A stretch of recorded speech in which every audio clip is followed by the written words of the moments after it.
There we go. What I think would improve the fresh fruit landscape, given the current political culture, part of it is, education. Education in the sense of having the consumer, the average person, understand the importance of, the access of healthy foods. Also, to having the consumer make the connection between, what is not just what is grown in your supermarket or what you get from your bodega, but what's available locally. I mean, we often talked about people know about green markets and food that's grown up the state, but there's also I'd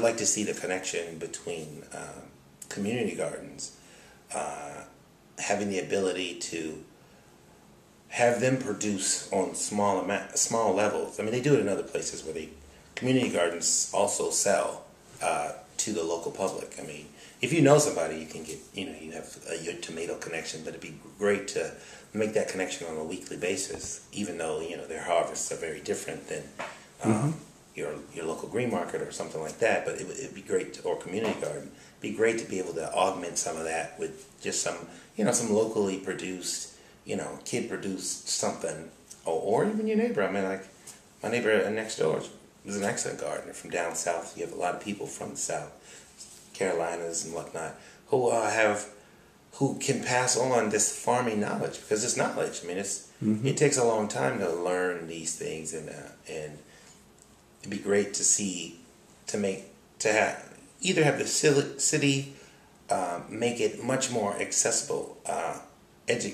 Have the community gardens be where neighborhoods kind of come together, old and young. Often you have very few spaces where old folks and young folks can kind of connect on the same level.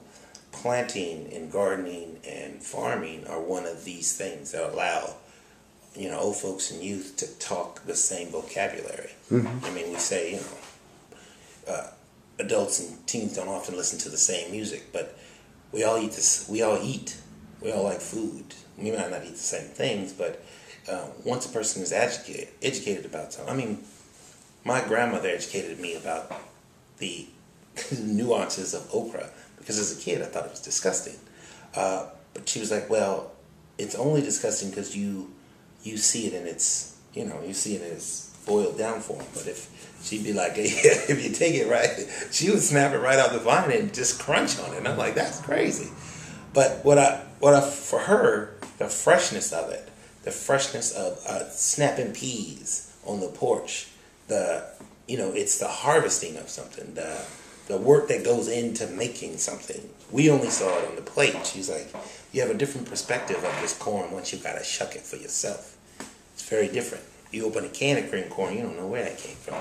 But when you see that corn, you shuck it, you put it in, you boil it in the water, or you put it on the grill, your appreciation for it in the preparation is much different, because there's a processing that happens, and often those methods were, very simple. I can remember snapping peas for hours, but also I can also remember that process bringing people together. So what I would like to see is accessibility for green spaces, for farming, letting those be those community gathering spaces.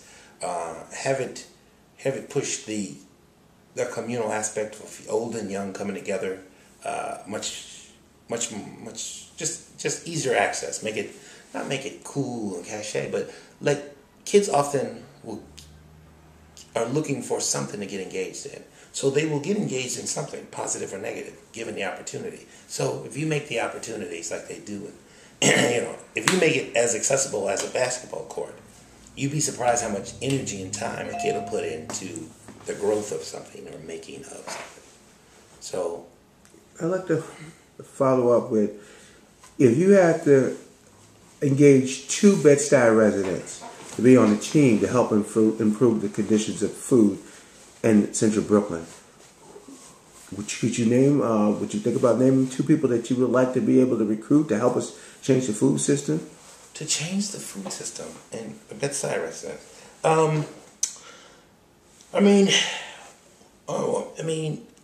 they're kind of already in the mix. You mean people who have who are in the food industry already, or just somebody who you think is anybody that you think could, if you had to recruit two people? You know what?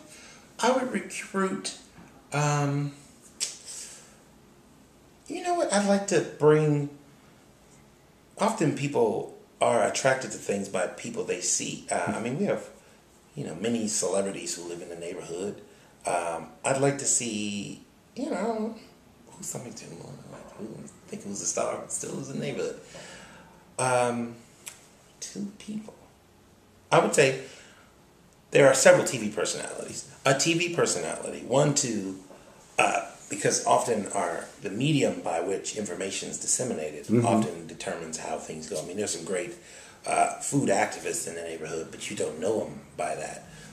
So possibly, a TV or music personality. I'd visit Jay-Z, a Fairmont, a Mos Def to kind of really explain the connection between, what you put in your body and what comes out of, what you put your body and your mind, like it's all, like how it's connected, and let me see, who else? For me, I would like to see the youth perspective. So, your random, everyday Bed-Stuy kid resident, like, what do you think would make I'd like to see two people kind of come together. That's like, what is the youth perspective on food and eat? Often the food they eat is so processed. I'd like to see why do you eat this way? How could we get you to eat differently? What would you ask your bodega to carry if you knew, like, if they could carry it? Like, so maybe they weren't two people specifically, but maybe two archetypes of folks coming together and working on a common problem. Because often, there are communities that are underserved that could benefit from, just this whole education on where we are and how things could be better, given the opportunity. If kids had options.